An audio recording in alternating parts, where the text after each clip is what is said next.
quan el Centre Cultural La Nau ens va encomanar fer un projecte educatiu per a aquesta exposició, Ocultes il·lustrades, pense que tant a Laura com a mi ens va semblar una oportunitat única per a desenvolupar un projecte dedicat a aquestes dones il·lustradores damunt comissariat per dos dones i un home, Cristina Chumillas, Melanie Lleonard i Marc Diego, especialistes tots ells en temes d'il·lustració i artístic, i bé, va ser tot una experiència, perquè també se sentia molt a prop de lo que tracta l'exposició, que és visibilitzar el treball de les dones. I nosaltres el que hem intentat en aquest projecte és crear ferramentes senzilles, adaptables per a tot tipus de públic, per a que se puguen apropar a una exposició meravellosa que es profita i es disfruta a través dels sentits i de la percepció, i que vos convidem a que vegeu perquè encara tenim temps. Em sembla molt interessant perquè és una exposició que mostra un tema que és la il·lustració, que normalment no veiem als museus i que sembla que està una miqueta oblidada, però que ara, en l'actualitat, sí que és molt punter. I a més, les dones, que és un tema que ens toca de prou com veia a la campanya. A més, dins de l'exposició tenim una gran diversitat d'obra i d'artistes que fa que siga molt rica i que ens descobrisca moltes maneres de crear, de fer i de descobrir. Al llarg del taller, que s'anomena Visibles, jugant un poc amb el nom de la pròpia exposició, que és Ocultes Visibles, hem volgut donar a conèixer o apropar o d'alguna manera fer d'una manera familiar, d'una manera agradable, d'una manera quotidiana, que aquesta il·lustració que al final del recorregut descobrim, si veniu ho sabreu, que al dia a dia al nostre voltant estan aquestes il·lustradores, a la roba, als cartells, al passejar de la ciutat. I bé, com deia la companya Isabel, el taller l'adaptem segons el tipus de públic que ve, com a bones mediadores. Aleshores, en aquest cas, en algunes ocasions hem seleccionat algunes il·lustradores de manera complementària en la que siga una mostra que siga significativa o representativa d'aquesta diversitat, en la que hi ha una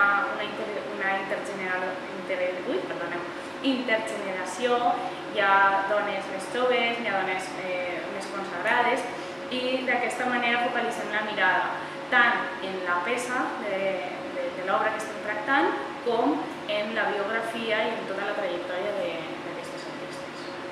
La veritat és que, efectivament, tant el que és el recorregut de la visita, que intentem sempre que siga una visita dinamitzada, que faci molt partícip al públic, perquè si no estem així per a res.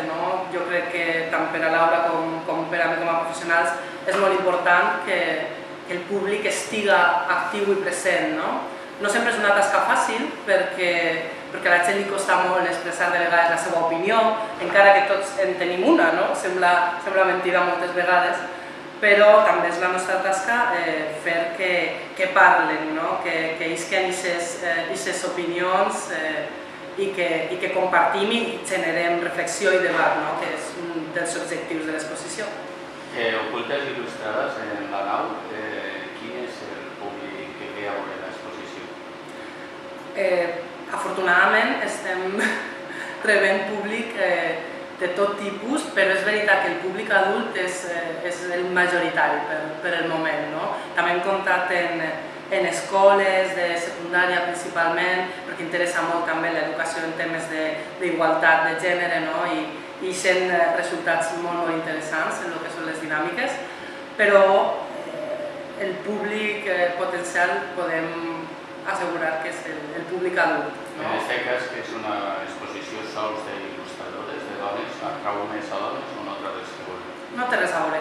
L'altre dia, per exemple, vam tindre la visita d'un grup de joves que damunt no venen com a activitat escolar, sinó perquè volen, vull dir que són veritablement amants del món de l'art, no? En el qual l'interès és molt ample, i de l'American School, i vingueren tot, eren adolescents, no? De segon de batxillerat, així, i vingueren 7 o 8 xics i una xica. Jo vaig dir, molt bé, perquè sembla que és necessari, no? Que tots estem relacionats i involucrats per a que les coses canvien, no? A poc a poc.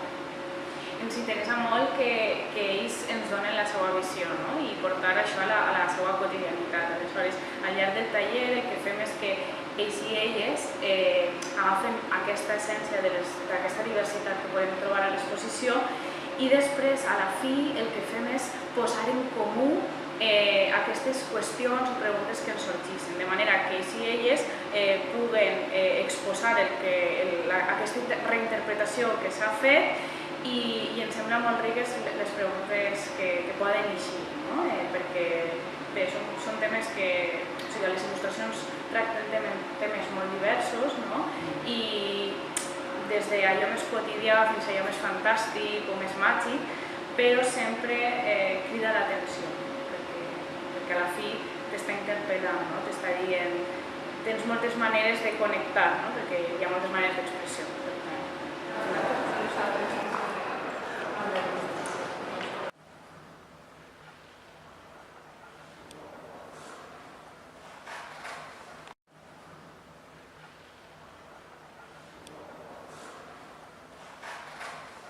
Perquè el tema de la il·lustració, sí que és veritat que les dones, especialment valencianes, que són les dones que anem a veure en aquesta exposició, han estat oblidades molt de temps i són precisament dos dones i un home les que venen principalment com a una necessitat a reivindicar la seva presència, la seva visibilitat. De fet, el títol de l'exposició, que és Ocultes il·lustrades, ens dona una idea de lo que serà després el taller en oposició, que es diu Visibles. El que hem volgut tant la meva companya Laura, que no pot estar avui amb nosaltres, però que, com jo, és desenvolupar una tarea que siga visibilitzar, ja que el que anem a veure són dones que en moltes ocasions estan ocultes, invisibilitzades, no només perquè a algú li convenga o no, que sempre són aquestes coses de per què passen aquestes coses, perquè realment els càrrecs de poder, les direccions artístiques, les direccions de revistes estan copats per homes, moltes vegades, però també hi ha un punt d'intersecció en el que hem de dir i hem de lluitar més encara nosaltres per fer-nos veure. Esta reflexió, que és part del que anem a veure en l'exposició, també era molt interessant per a les comissàries, que són Cristina Chumillas, que la conegueu, és codirectora de la Galeria d'Il·lustració Pepita Lumière, que és la primera galeria d'il·lustració en València i que està molt bé, perquè també sembla que tu podràs dir també molt bé, que la il·lustració no forma part, no pugui estar en una galeria d'art contemporani quan no n'hi ha un art més actual que la il·lustració i que parla també del nostre entorn, de la nostra vida, del nostre dia a dia. Per una banda, Cristina Chumillas, per altra banda, de part de la Universitat Politècnica de València, tenim a l'altra comissària que és Melanie Lleonard, que és investigadora visual en il·lustració, i després tenim a Marc Diego, que és il·lustrador de professió, i s'han juntat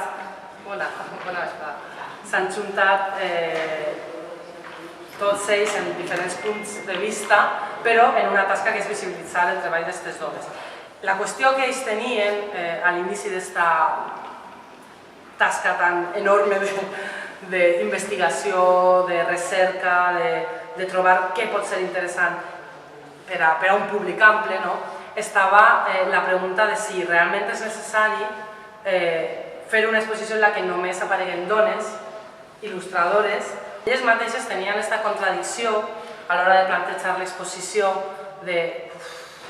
La veritat és que elles deien, ens agradaria molt que no sigués necessari fer una exposició només de dones, sinó que sigués una exposició d'il·lustració, carregant-se el gènere, que no siga un condicionant.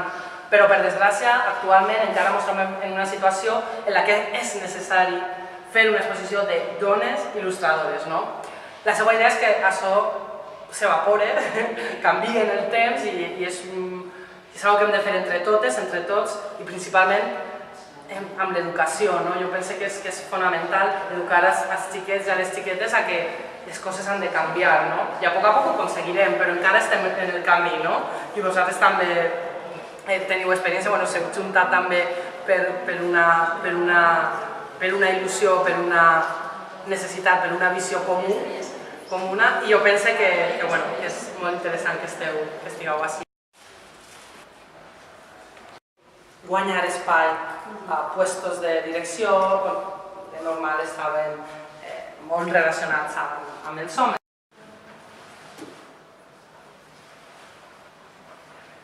Els adolescents, no? Perquè de seguida els crida l'atenció lo de I want more followers, vull més seguidors, perquè ara n'hi ha els influencers que només que volen que tinguin seguidors, no? I la gent jove està com molt acostumada i molt relacionada, perquè no només està preocupada pels followers, també està treballant, perquè pot ser que treballi en una professió creativa, per exemple, no? És una lectura que m'agrada fer també, les lectures són n'hi ha una al meu cap, una al teu cap, una al teu. Afortunadament estem en este món per a que cadascun tinga la seva, no? Però m'agrada molt perquè l'artista sí que ha intentat que se veja, no? Que n'hi ha 121 correus que no ha llegit, que poden ser de propaganda, vale. Però bueno, podem fer la lectura que està treballant o que és una altra cosa, també té l'ordinador ahí. No sé, a mi me sembla interessant, no? Que també està representant efectivament, com dèieu, molts tipus d'il·lustració, però també molts tipus de dones, no? I això és interessant. Després així tenim dos obres de Paula Bonet, que poc o més o menys jo penso que la podeu conèixer totes. És una il·lustradora que va ser, bueno, és molt coneguda, però en un principi, després veurem unes altres obres de Paula i pot ser que sí que vos sonem. És que les dones som així, diferents totes, perfectes i precioses totes, vull dir, és que trencant aquests estereotips en dones en curves també, no? Aquestes il·lustradores són Cachetella, que treballen a València fa molt de temps i fan encàrrecs internacionals, després veurem també. Una novela gráfica que hicimos a partir del libro de Laura Ballester, que es la periodista del Levante que siguió todo el proceso del accidente de Metro de Valencia. Entonces Miguel Ángel fue la presentación del libro de Laura, oyó hablar a Laura y como los guionistas tienen estas cosas, llegó a casa diciendo vamos a hacer esto en cómic, ¿no? Que es bastante difícil. Pero bueno, a partir de ahí nos metimos en un proceso con ella y la verdad que fue casi 2 años de trabajo, pero ha sido muy interesante porque claro, obviamente hemos contado con la asociación de víctimas, nos hemos reunido con ellos, hemos estado contrastando también un poco porque al fin y al cabo estás contando una historia que no es la tuya, ¿no? Nuestros cómics anteriores eran autobiográficos, aquí estás hablando de un hecho, además un hecho muy grave que le ha pasado a otras personas, ¿no? Entonces la premisa principal que teníamos era que queríamos que la asociación de víctimas estuviera contenta con el libro, es decir, que lo viera realmente como su historia y que lo vieran como algo suyo. El respeto, ¿no? Claro, Entonces la parte más difícil ha sido la parte de los momentos más duros de la historia, cómo hacerlos. Entonces lo que sí que decidimos era no ser explícitos, es decir, que cuando hablamos de lo que se encontraba en el túnel después de que descarrilara el tren, pues obviamente se cuenta con las palabras de algunas de Laura, pero no se muestra gráficamente, sino que utilizamos metáforas visuales, que lo bueno que tiene la ilustración es que te permite convertir mediante el dibujo para crear sensaciones, más que para mostrar claramente un hecho, ¿no? Y al final aquí elegimos esta porque para mí es una de mis preferidas, pero sobre eso una doble páginas, que pongo por aquí. Y bueno, luego veis ahí en el boceto que hay cositas rojas, y es porque el libro está en 3 tintas, en negro, en un gris, ¿no? Gris azulado, y tiene puntos de rojo, ¿no? Entonces yo a veces en los bocetos ya iba marcando lo que quería que fuera de rojo. Entonces aquí está Rita Barberá, claro, y bueno, también nos gusta esta doble página porque era un poco la página homenaje a todas las personas de los servicios de emergencia, ¿no? que se quedaron un poco increíble con los bomberos, todos los de desasosiego y de eso, en un momento de mucho follón. Entonces lo que hicimos fue como romper las viñetas porque realmente representa un poco pues lo que No, res més a afegir. Bueno, la veritat és que l'experiència va ser espectacular, no? I la relació que tenim ara amb les associacions de víctimes, que és una miqueta la que més preocupa a mi, que també està sent una relació. Vaig passar l'any seminari, ens van invitar, vam estar més, tenim un grup de WhatsApp. Si teniu grup de WhatsApp ja ho teniu. És molt graciós perquè ara si entres a Facebook a la pàgina de los Agarrote o en el WhatsApp han utilitzat els seus alter egos, els seus avatars, dels dibuixos els van demanar per tenir allí com a avatar. I això sempre és com una miqueta un regal.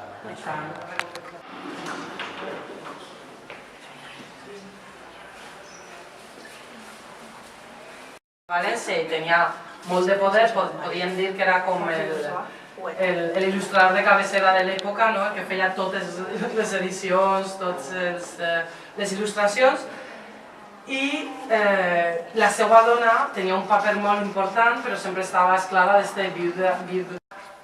Algunes d'elles molt interessants en quant a percentatges, jo penso que a mi em crida molt l'atenció, i pot ser que no sigui important, però a mi me criden l'atenció coses que és que entre esta estadística i esta, me sembla que les dones representem entre un 25 i un 30% en el món de l'art en general, perquè no és casual que en esta fase, la vol llegir alguna? Va.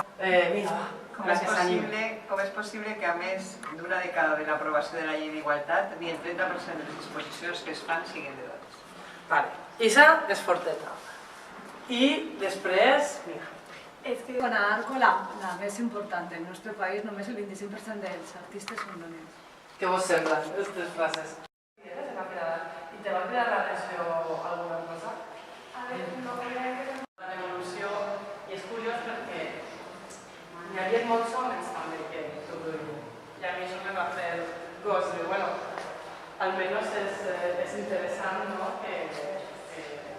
que com a iniciativa puntual estigui, però pensant en el cap com si fos una diadema o alguna cosa per a visibilitzar les dones. I convidaven a l'entrada una associació de Madrid a que totes les dones van començar molt a poc, a principis del segle XX, a tindre una presència major.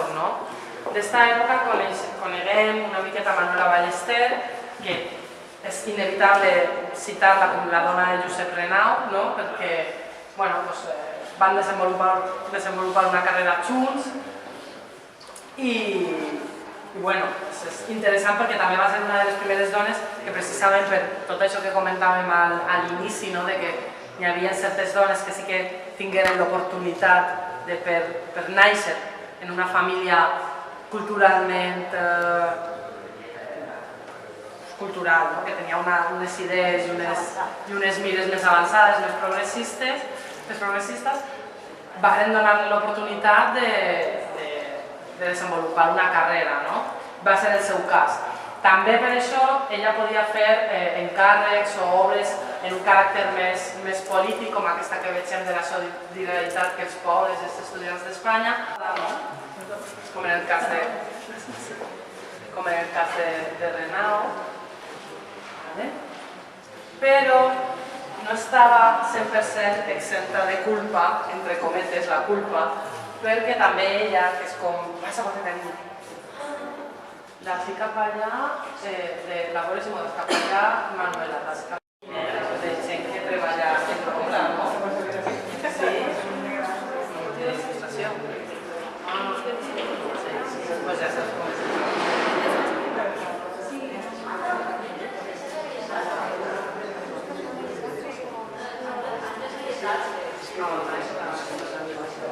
Com sempre perfectes, com un estereotip, etc. I tenim un cas com el de Consuelo Arizmendi en aquesta secció de Aquí Eva, que era una de les primeres seccions femenines, no feministes, que sí que parlava una miqueta, com en aquest cas, una professional maquillo, dibujante, sí que donava una oportunitat, però sempre es fixava una miqueta més en si li anava bé en la família, si podia compaginar el seu treball com il·lustradora, dibuixant en les seues tasques a casa, etc. Hoy en día sigue habiendo una brecha imposible en cuanto a las tareas del hogar todavía entre hombres y mujeres en gente de mi generación, En este momento, vamos, era impensable que un hombre fuera a ver en otro y dijera, oh, mira, voy a comprar jabón y colonia, ¿no? O voy a comprar cualquier otro producto de la casa, etcétera, ¿no? Entonces eso estaba como, claro, muy dirigido a nivel marketing, sobretot en relació a l'explosió meravellosa d'il·lustració que veu de dones que tenen una carrera més consolidada, que són joves, que tal.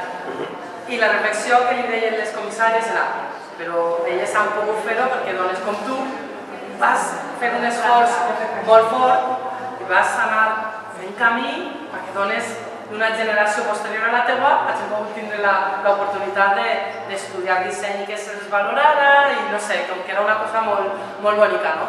Perquè contaven que ella, per exemple, clar, a ella li van prohibir els pares del seu home que treballara.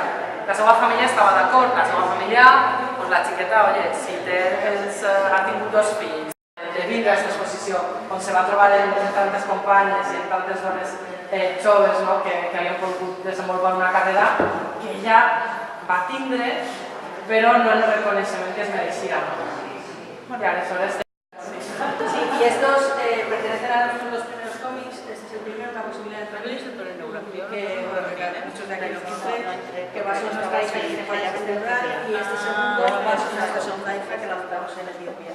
Y elegimos, claro, son mis 2 páginas, bueno, nuestras 2 páginas preferidas de los 2 libros, porque es el momento que la primera vez que la vimos después de que la ingresaran en la UCI, y este es el momento en el que nos encontramos con nuestra segunda hija. Y este tercero es de otra obra que tenemos de ficción, que se llama Por no sabes qué decir, y aquí también esa página porque eso es un original a Watch sobre la película de los páramos de Jesús.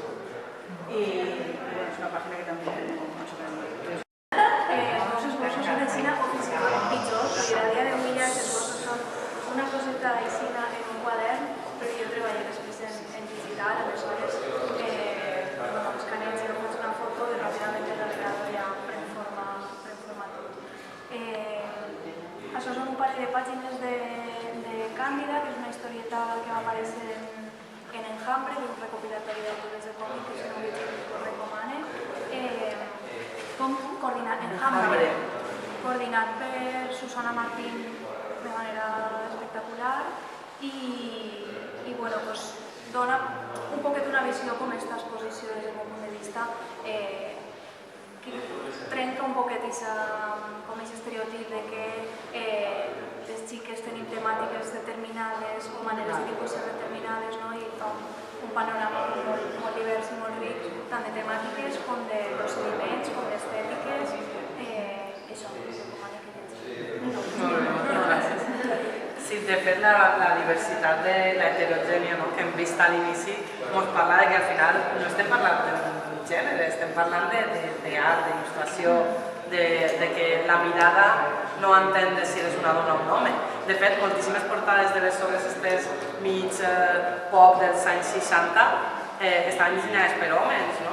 I no diguen, és veritat, veig jo la mà d'un home ahí, perquè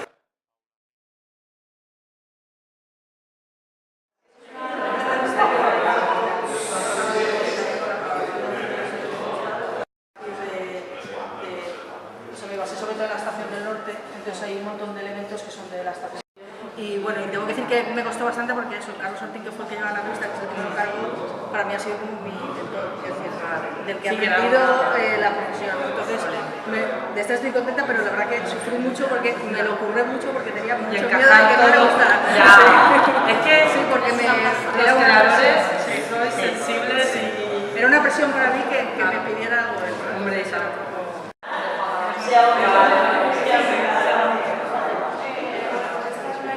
I esta era una il·lustració sobre tot el bloc de tema de cures, no? Quan començà a estar un poquet candent en l'estat espanyol, per a molta gent arribar a aquest debat quan Descansa va portar a la seva criatura al treball, no? Aleshores, era un poc establir un diàleg entre totes aquestes tasques de cuidar, que moltes vegades són invisibles, que són assumides històricament per les dones, però que cal intentar trencar un poc aquest paradigma. bueno, com veieu així m'has d'esforçar un pelín més en la fase prèvia. I bueno, sí que vaig mantindre un poc.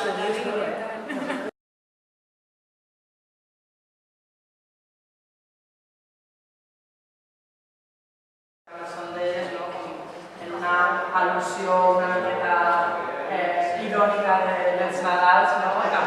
Sí. I el que volíem és, també tenim així pantalons de marques com Poliso, com el Secret, que estan a la base de l'origen. Molt especial, no? Això està inspirat en una obra de Magritte, per exemple. Pensem tot el procés des de les aquarel·les a quan després fan com un print i després va a lo que és la prenda de roba, que tots podem adquirir. I el que volien les comissàries en aquest últim espai, també trobem discos meravellosos, il·lustracions. A mi m'encanta. És meravellós. Que és el que és el packaging, tot el que és l'envoltori, o el que hi ha dins. La música, que és meravellosa en tots casos, però explica una miqueta al mateix nivell. I la reflexió final que volien les comissàries, il·lustracions que vegem al carrer, quan anem caminant, en els bumbis, en els autobusos, estem rodejats d'il·lustració, que pensem en tot el treball que hi ha darrere de la il·lustració, ficar en valor que no és que algú que té destresa arriba i fa així, sinó que hi ha projecte, com en moltes altres professions, i és el que han volgut també mostrar tots els esborrans, jo penso que també és interessant.